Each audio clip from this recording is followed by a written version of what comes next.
The word consciousness is often treated as fundamental, yet its meaning is rarely examined with precision.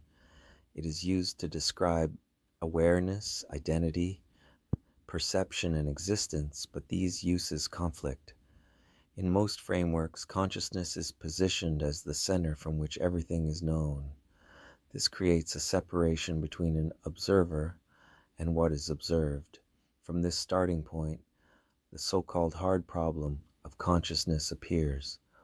It attempts to explain how a separate observer could produce or receive experience. The issue does not come from missing information. It comes from the assumption that an observer exists. Metaspherically, there is no separate entity behind experience. What is called observation appears within experience as an interpretation. Thought labels what appears. Memory references prior labeling. Anticipation extends continuity. This sequence is grouped together and called consciousness. The label is applied after interpretation. It is then treated as if it refers to something real and stable. This creates the illusion of an observer, which becomes the center of identity. Experience is then organized around that center. Attempts to expand or refine consciousness reinforce this structure.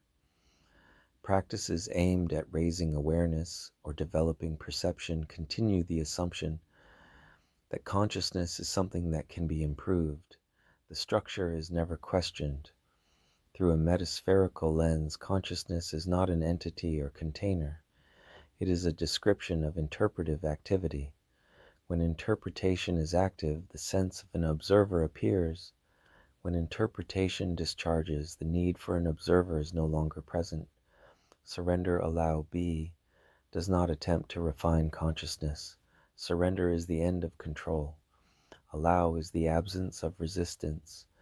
Be is what remains when nothing is imposed. The myth of consciousness is not that awareness appears. It is the belief that it belongs to something. When that assumption is no longer maintained, nothing is lost. What remains does not require a name. This is the language of the spheres.